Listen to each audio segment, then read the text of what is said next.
Alrighty, so Johnny Tremain by Esther Forbes. We are continuing to read today. Illustrated by Lynd Ward. Pictures are wonderful.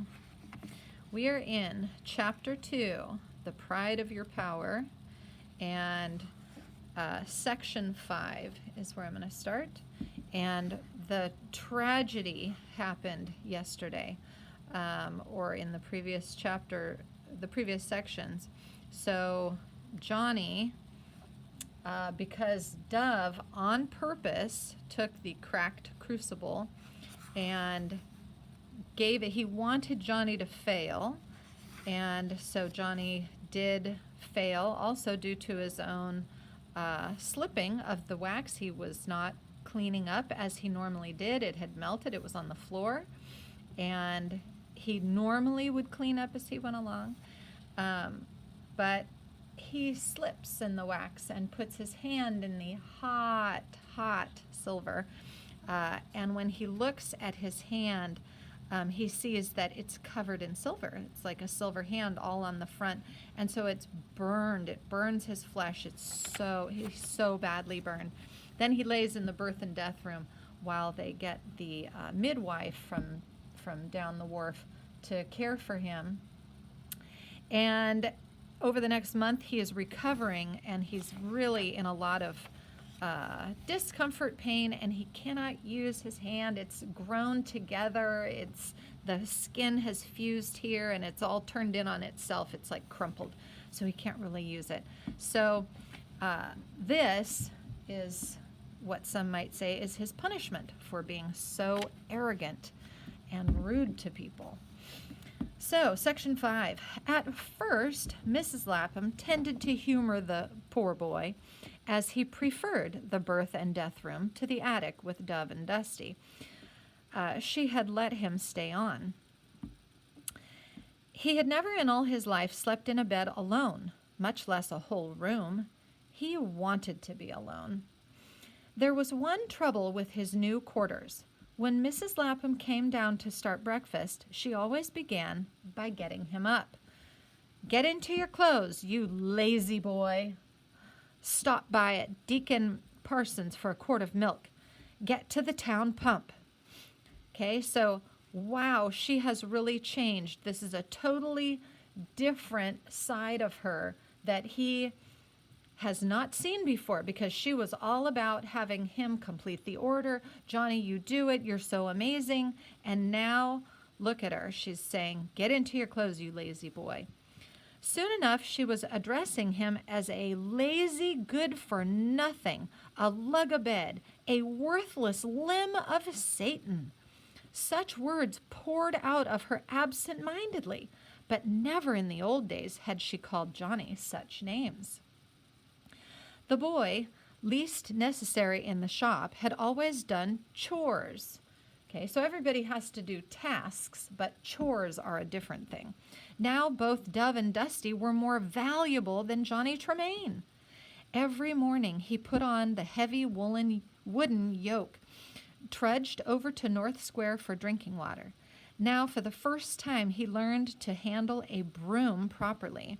He carried in charcoal for the annealing furnace in the shop and wood for the cooking hearth in the kitchen. And as he moved restlessly about doing, and often failing to do, this humble work, Scylla and Isana watched him and said little. Never a single insult. He had made it clear to them he wanted to be left alone. Madge and Dorcas found innumerable small tasks for him now that he wasn't doing anything. Once, fat Madge made him sit before her holding a skein of yarn from which she wound a ball. He was miserable with his crippled hand stretched out for all the world to see. When she mentioned it, he threw the yarn at her head and walked off. Not focused. There we go. One day, Mr. Lapham called to him and led him to a bench under the old willow behind the coal house. The old man had never once berated him for Sabbath breaking, never reminded him how often he had pointed out that pride goeth before a fall. Okay, so remember when he said, oh, this is going to hurt, and it hurt his pride. So finally, Mr. Lapham is having a talk with him. My boy, he said mildly, soon it will be September. Summer is over. Johnny nodded. And I feel I must talk with you. When I signed for you, Johnny, there was a mutual contract between your mother and myself. She's dead, so the contract is now between you and me. I promised to feed and clothe you, keep you in good discipline, and as far as your capacity permitted, to teach you the silversmith's arts and mysteries. I never had a boy so quick to teach, and you promised to serve me diligently for 7 years to keep my secrets and my honor. You've done all that, Johnny. But now I can't keep my contract with you. I can't teach a cripple-handed boy to be a silversmith. Johnny said nothing. Mrs. L is right, the old man went on. You mean she wants you to get rid of me? Not exactly, but she does think it is an extravagance for a poor household to keep a boy just for chores. But I've told her there was an unexpected glint of determination in the groping of old eyes. I've told her as long as you wish, you are to stay with us. I won't ever turn you out. I mind the time your mother came to my shop with you. She was a sweet lady, very genteel. She said your heart was fastened on being a silversmith. She said you was a bright boy. You always was that. Now, Johnny, it's for your own good I'm talking to you. You've got to learn another way of supporting yourself. I want you to go around, look about the shops, and find out a respectable trade where a bad hand won't matter too much. You're a bright boy, Johnny. Maybe a rope maker or a cooper or a weaver could teach you his craft. That hand of yours will soon be strong enough, but will always be sort of doubled in on itself. Johnny started to look at his hand, but quickly thrust it back in his pocket. You're right, he said. I've got to go. I don't want you to feel hurried about leaving us, Johnny. You're just about earning your keep by the odd jobs you do, spite of what Mrs. L says. You look about you quietly and find a trade to your fancy and a master you think you'd like. You can tell him from me I'll give the rest of your time away for nothing. It was less than 2 months ago Mr. Revere was promising something extra for his time.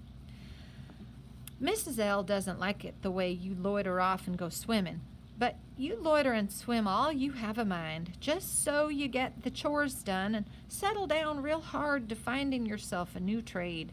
And one more thing I have on my mind. Yes, sir? I want you to forgive Dove like a Christian. Forgive him? Why? Why, that when you asked for a crucible, he handed you the old cracked one. You mean he did it on purpose? No, Johnny, he only meant to humiliate you. He tells me, Mrs. L made me question him, that he was that offended by your Sabbath breaking, he thought it fitting that you should learn a lesson. I can't help but admit I'm encouraged with that much piety in one of my boys. Oh man, remember, piety is God-seeking. Johnny's voice sounded strangled.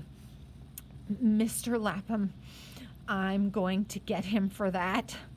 Hush, hush, boy, I say, and Bible says forgive. He was real repentant when he told me. Never meant to harm you. He was in tears. He's going to be in a lot more of those tears before I'm done with him. That scabby white louse, that hypocritical... Hold your tongue, boy. I thought misfortune had taught you patience. It has, said Johnny. If I have to, I'll wait 10 years to get that dove. But he quieted himself instantly and thanked his master for his kindness. As he walked past the shop, he saw Dove and Dusty hanging idly out of the shop window. They were looking for him. Dove said, "Will Mr. Johnny Tremain be so kind as to fetch us drinking water? Mrs. Lapham says we are too valuable to leave our benches. She told us we were to send you." Without a word, he went to the back entry, put on the heavy yoke. Understandably, the sight of Johnny wielding a broom, carrying charcoal, firewood, water, had not quickly lost its fascination for his erstwhile slaves. They were still hanging out of the window. "Look sharp, Johnny." "Hey, boy, look sharp." Giggles. A low whistle. Johnny said nothing. Oh boy. See you on the next one. That was the end of chapter 2.